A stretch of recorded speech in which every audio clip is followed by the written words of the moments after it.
Okay, so fortunately, you recently published your, I think, 2023 report on business email compromise, the trends around that, and it'd just be good, I suppose, to understand the sort of high level findings, but particularly in terms of threat level and just that. I know the numbers always amaze us, but just give us some numbers that will frighten us, maybe. Yeah, absolutely. So BEC continues to grow year over year.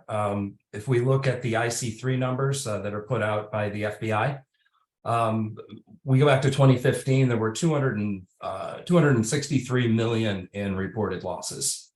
Fast forward to 2022, and we are now up to 2.7 billion in reported losses. And so clearly we're seeing a continued uptick in this. Now, one thing that's a bit interesting is the average loss per incident has actually gone up over time. We saw a dip during the pandemic in terms of the number of reported incidents, but the dollar value continued to go up. And that tells us that essentially the crime is quite effective. And additionally, that the average loss per incident is actually increasing. So even as we train folks, and perhaps they're less likely to fall victim, those who do fall victim are tending to lose a larger amount of money. Okay, and I know that email impersonation is flagged up as maybe, if not the number, which is certainly a particular problem. Can you perhaps, for those that don't know, define what that is, but also why you think it is that it's become sort of front and center in terms of what we're discussing? Absolutely. So in our study, we found that roughly 99% of all the attacks we saw involved a form of email impersonation. The other 1% incidentally involved malware. So when we look at the fact that 99% used impersonation, the obvious question is, what exactly is email impersonation? And simply put, it's when the recipient of the email is essentially expected to believe that the person they're communicating with or the organization they believe they're communicating with, when it turns out that's not really who they are communicating with. And so examples of this would be, for example, a phishing message. It comes in, it claims to be from Microsoft, and there's a problem with your email. And if you simply click here and give us your username and password, that problem will get fixed. So that's a form of what we call a brand impersonation. They're impersonating the brand, in this case, Microsoft, which, by the way, is the most impersonated brand in terms of credential phishing and basically across the board. Other types include impersonation of individuals. This could be your vendor contact over at a supplier. You might get an email purporting to come from that supplier saying, hey, we're doing an audit. We're changing our bank details, and we'd appreciate it if you would, update your records and pay all future invoices to this new, to this new bank account. Other types we see would be impersonation of employees. So this typically is done for things such as payroll diversion. So an employee sends a message, or a fraudster impersonates an employee, sends that to the to the payroll team and says, hey, I just got a new bank account. I want to update my direct deposit details. And then we see a large category that involves company executives utilizing that sense of, that sense of, authority, if you will, to say, hey, I've got an invoice from a vendor and it's got to be paid today. Please just get this paid and I'll send over the details later. And if, of course, someone in finance doesn't check all the details, thinks they're talking to the CEO or the CFO, they're very likely to act upon that. Okay, so you've talked a lot about payments, but I think what I'm going to ask about now is slightly different, is that intercepting payments is an issue. So if I understand that correctly, that's a legitimate payment that somehow the bad actors get in the middle of and divert the funds. Is that A, is that correct? And B, sort of how does that work? Yeah, that is a true business email compromise. And there's really two ways in which that can happen. The most common that we see is the criminal through either what we call credential stuffing. So they obtain credentials on the dark web and they've got a username and password. They just keep trying it on 100 different websites. And if they're lucky, they manage to get into somebody's email account with those credentials. The more common way we see credentials obtained is through phishing.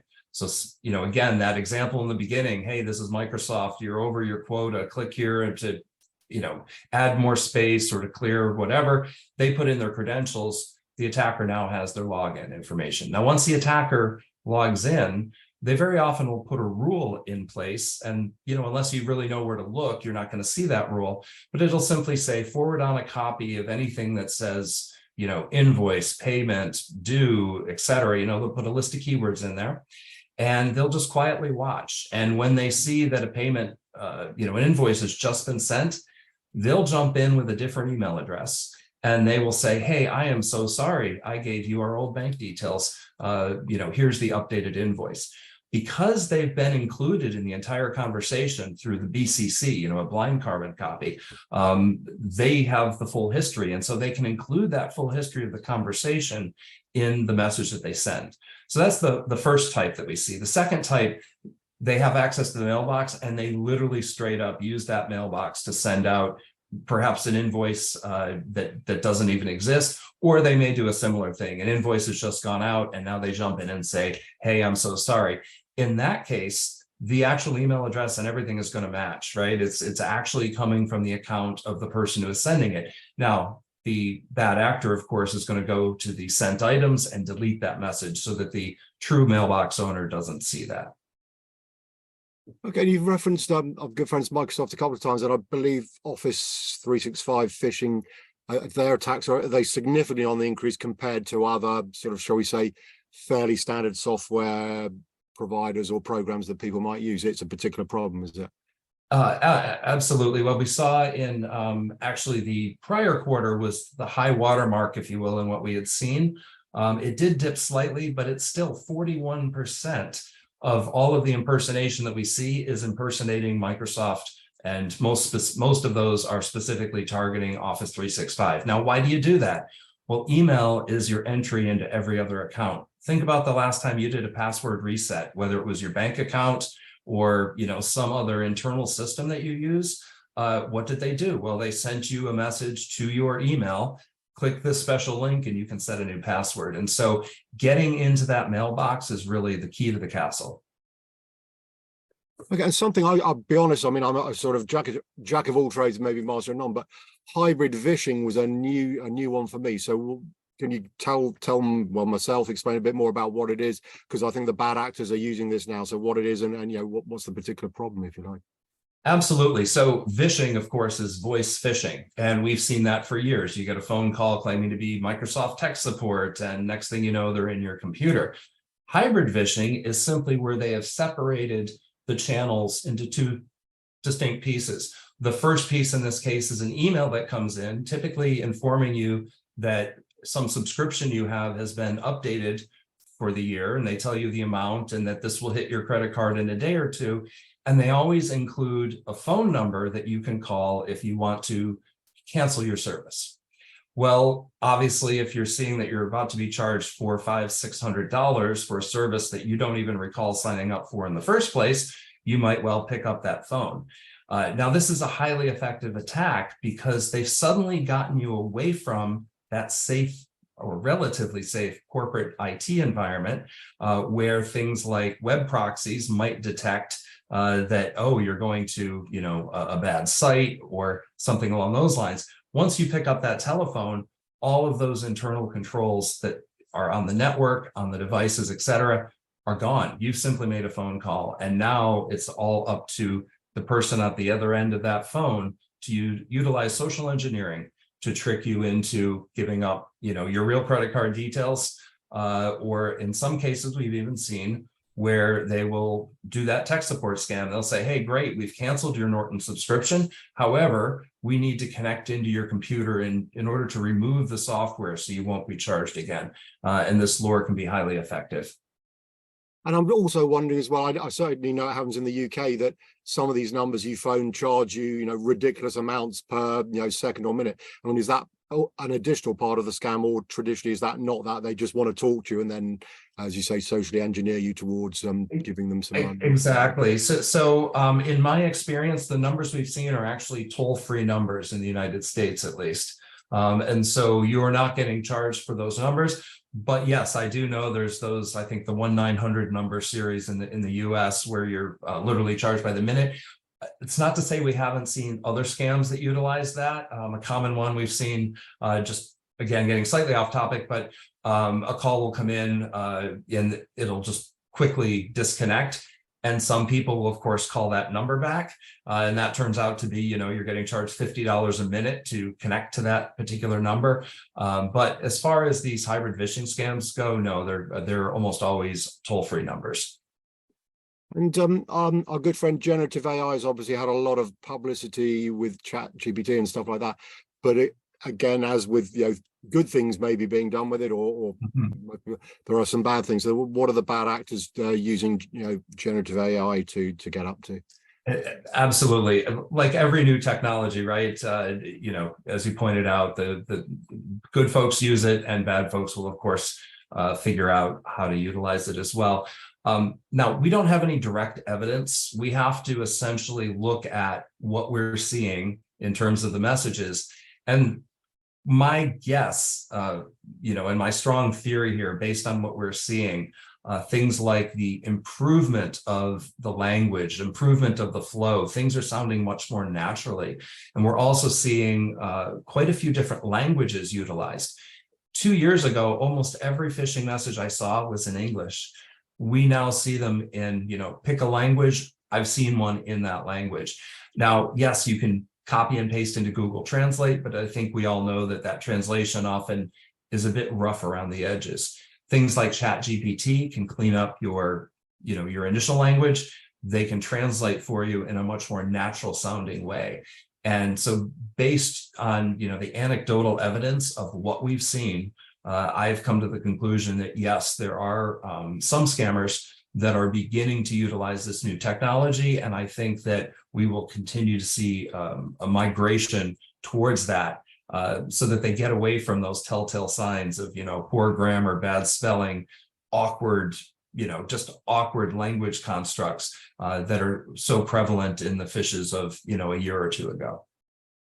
Okay, and perhaps one of the surprising sort of findings of the report or promotions is that far too, or a lot of companies are still just not taking business email compromise seriously enough. I mean, bearing in mind, I think the world and his wife knows that there are nasty people out there trying to do stuff.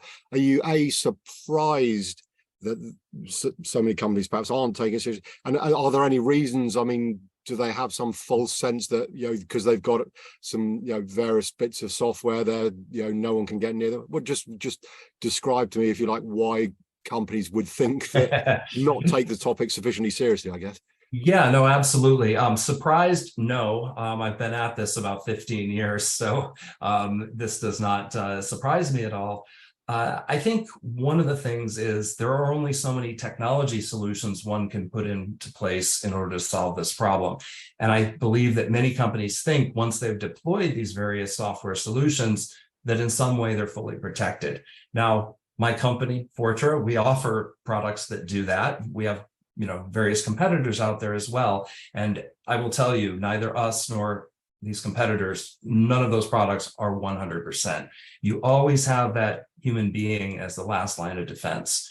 And so, why do companies not take this seriously? I think a lot of companies think, well, it can't happen here. We have very stringent policies on making payments. We have very stringent policies on how somebody can change their payroll, for example. Yes, you have to go through our payroll portal. You can't just send an email to somebody in payroll. And yet these attacks continue because they work. All it takes is, you've got a temp working for a week who maybe hasn't been through security training. You've got somebody who, gets tricked essentially through that social engineering, the concepts of authority, if it's coming from, they believe it's coming anyway from a company executive. So I think there's a lot of, well, it's not going to happen here. We have good policies and procedures that might be deluding people into thinking they're fully safe. And perhaps I don't want to depress people too much, but would you be able to share whether it's specific examples, but obviously without naming names, but just how bad, what are the potential consequences, whether it's for an individual employer? I don't know whether people get fired sometimes if people think they've been reckless or whatever, and the organization. I mean, we know ransomware, the sort of demands that are made for that, but Do you have any idea of the sorts of, I think you at the start said it had gone from hundreds of millions to billions, if I remember, but just Exactly. individual, cases, just how catastrophic can it be for So here's the thing, every customer I speak with, when I have that first, conversation with them, including prospective customers, they will never admit that they've ever had an incident. Then once you get to know the folks at those companies, eventually they sort of say, yeah, the reason we brought you in is we had this thing. And they'll usually tell you some kind of a story. It's usually something like, the CEO's paycheck got diverted for, one pay cycle, and they were out, a rather large sum of money. It could be a single invoice got paid or diverted that, and there was a loss there. I had one company, it's not always a dollar loss, at least not a direct dollar loss. I had a company a few years back called me, and they fell victim to the W-2 scam. So the way this scam works is you receive a message purportedly from a company executive. Of course, it's not, it's a bad actor posing as them. And they say that we need a copy of all W-2s. Now, W-2 is essentially a wage statement that you use for your taxes here in the US. And of course, armed with that, it has all the names, home addresses, salary amounts, social security number. I'm sure you have something equivalent, in other countries as well. Once the scammer has that information, they can go do identity theft. And one of the most common things we've seen here in the States, although it is subsiding somewhat, I think it really hit its peak about 2 or 3 years ago. But they'll go and they'll actually beat the taxpayer to the punch filing for that, tax return. And suddenly now the government is sending the tax return to the bad actor rather than to the actual taxpayer. The taxpayer hits that final button in, whatever tax software they're using, and it comes back and says, I'm sorry, you've already filed for this, this year. And now you're stuck fighting with, in the US, it's the IRS. That's not a conversation I would want to have. That is certainly not something I would want to sort out. And the worst of it is, that individual employee did nothing wrong. Their data got sent out, and the for that particular company, they ended up buying identity monitoring services for the next 3 years for every employee, and that ended up costing them a bit of money. And so other consequences can include a personal loss. So for example, one scam we see is the gift card scam. Executive reaches out to an employee, says, hey, I need you to do me a favor. I'm out sick today. I've got a niece. It's her birthday today, and I really just want to get her, a gift card from Apple, iTunes, whatever. Is this something you could handle for me? Typically, if an employee, complies, they may be out, anywhere from $300 to $1,000. And it's very unlikely their company is going to reimburse them. Now, in terms of people getting fired, absolutely. If you're responsible for the finances and you let a $200,000, $500,000, $1 million invoice get diverted and that money's lost, yeah, your job is in serious jeopardy. Okay, so assuming that, and I guess it's safe to assume that most companies, if not all, do want to take this topic much more seriously. You mentioned, obviously, companies like yourself, Fortune, you offer a fair amount of solutions to help, but you said, obviously, it can't guarantee. So what combination of solutions like you offer and other things, and what are those other things, can best represent the sort of protection against the business email compromise? Yeah, I would say the 3 main things you need are technology, training, and policy or procedure. So I'll give you an example of each. On the technology side, everyone, of course, has some form of spam filter, and that's blocking out an unbelievable amount of things that the end user never sees in their inbox. It might be in their junk folder, or it may be blocked outright. However, that is wholly insufficient for dealing with identity impersonation. For that, there is a category of technology products out there that are focused on essentially building more of a network map of what normal communications look like, so they can find those outliers. Wow, you're getting an email from a webmail account. But normally you would be communicating with this individual through, their corporate mail account. Something doesn't quite smell right about that. So there's solutions that do that. So that's some of the technology things you can put in place. The next, of course, is the people doing that phishing awareness training. And my suggestion to folks, don't just do that 1 year as kind of a checkbox compliance item. Hey, everybody did their annual security training, and yeah, there was a section on phishing, and we've got this covered. No, I think this is something that needs to happen on a more regular basis. And it's an opportunity to do a teaching moment. If somebody clicks the link in the message, or if somebody responds to that email that was part of a simulation, that's the ideal time to say, nope, now go and do 20 minutes of training and realize why what you did just put, our company at risk. And then lastly, we have the procedures, right? Making sure that no exceptions. I don't care if it's the CEO. I don't care if it's God asking. No penny moves out of this organization unless you do A, B, C, and D. Whatever those rules are, you need to establish them, and you need to make sure that they are constantly followed, that there is never some kind of exception, no matter how dire the request may seem. Again, there's always that sense of urgency, and naturally, as people, we want to help.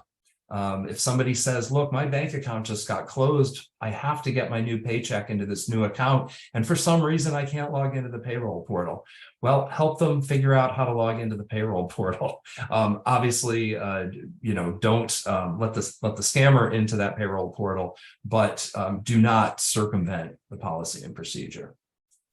Yeah, you raise interesting points there, because I guess a lot of people would feel under pressure, whether it's with, if they're bouncing back to someone in the supply chain and saying, sorry, we're not going to do that. If they're huge, or if it's a big customer, for example, you might think, oh no, I'm going to upset that customer. He's going to be really angry if it's a legitimate request and I basically, questioned his authority. Or as you say, if someone on the board to some, body further down the chain of command is told, and if everyone knows, shall I say, that person on the board is a bit of a fierce character anyway, shall we say? So exactly.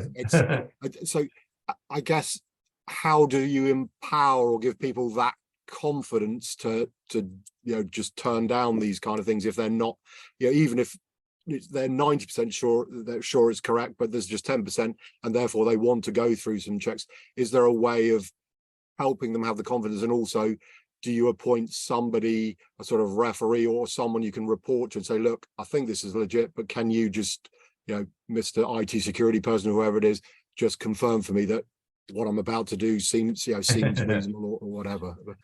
Absolutely. Well, on that latter point, I can only think back to the, the 2016 election here in the US, when John Podesta received a message that was a phishing message. It allowed some hackers effectively to get into his email, and a lot of sort of things about the Democratic Party and the candidate were exposed as a result of that.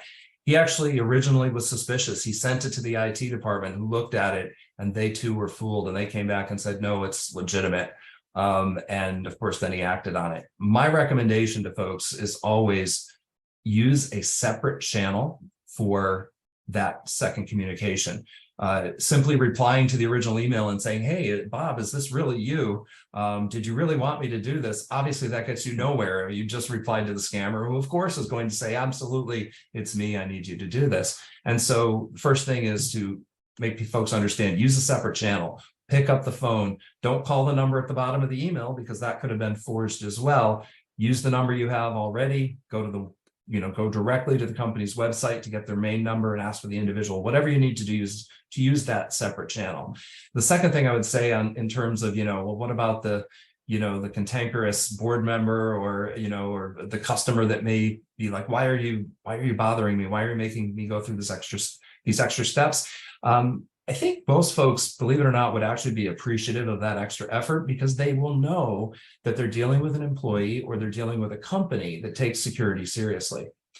Remember, this is all a network effect. If one company has a breach, they have data about all of their trading partners, their customers, their vendors. And as a result, if somebody gets breached, we all kind of got breached if we do business with that company. So I think People are getting more accustomed to the idea of this sort of trust but verify, and I don't think people would be offended that verification is performed. And also, just do you think it's reasonable, at least for a fair amount of time, to have a sort of no blame culture, so that you're not going to get angry with people, but they are going to be educated over time? Mm-hmm. Because otherwise, I guess people are terrified, etc. Is it better to have a sort of generous outlook, at least to start with, if people make mistakes, and then gradually sort of educate them? And obviously, if someone's continually doing something that looks fairly stupid to most people, you might have to consider what else to do. But at least in the first instance, you're not getting too angry with them. You're just saying, okay, yeah, but please, as you say, go online, do this little tutorial or whatever it is, and hopefully it's not going to happen again. Well, obviously, an employee getting duped can have a very significant consequence. I certainly believe in compassion. I also think that okay, if someone makes a small mistake, perhaps forgiveness is the best policy. But obviously you have to look at the concern here, particularly if you have what we call a repeat offender, right? Particularly during the security training. If it turns out when you do security training, you have some folks that never fall for it, and then you have a handful that fall for it almost every time. I think you really need to sort of increase the penalty. Maybe the first time you've got to watch a 1-minute video about phishing, but the second time you make a mistake during training, maybe you have to take a half-hour class, and it just goes up from there, up to and including potentially termination of employment. It's crucial that every employee follow the rules, follow policy, and don't divert from that policy, because the policy is there for a reason. So, again, while I certainly believe in compassion, and, perhaps somebody that, went and bought $300 in iTunes gift cards and scratched off the back and texted those to somebody, they're probably going to learn their lesson when they don't get reimbursed for that $300.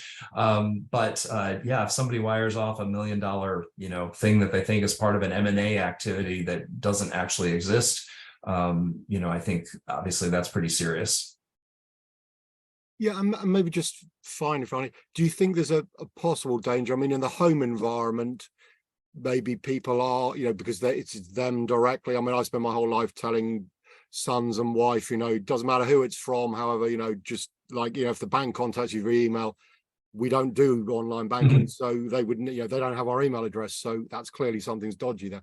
But I sort of, labor the point. But is there a danger that people in their sort of home lives will be, because it's their money and their situation, be quite diligent, but the minute they get into the office, they think, well, we've got an IT department, we've got a security department, so I won't say that I've got a free pass, but it's their problem, not mine. Do you encounter that attitude at all, or not?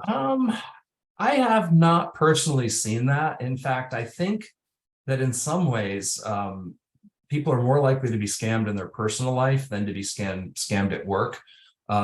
Again, because at home, you have complete control over the policies and whether you want to violate them, right? I've had situations. Many years ago, I had an issue. There was a fraudulent charge on my credit card. I contacted the bank, and they squared everything away, and we were all good. I hung up the phone, and 2 minutes later, I got a message that purported to come from that bank. And I was all set to click the link because the timing was just perfect. I had just gotten off the phone with the bank. I was expecting an email from the bank to sort of confirm that, yes, indeed, these were fraudulent charges and blah, blah, blah, blah, blah. And I was on the verge of clicking when I was hovered over the URL and I saw the address pop up. And I'm like, wait a minute, that is not my bank's thing. That's no company that actually does business with my bank. So, I think there is quite the danger in the home environment because no one is watching you, no one's holding you accountable. And yes, while it is your own money, I think the feeling is that, well, I make the rules here. At work, I've got to follow the company rules.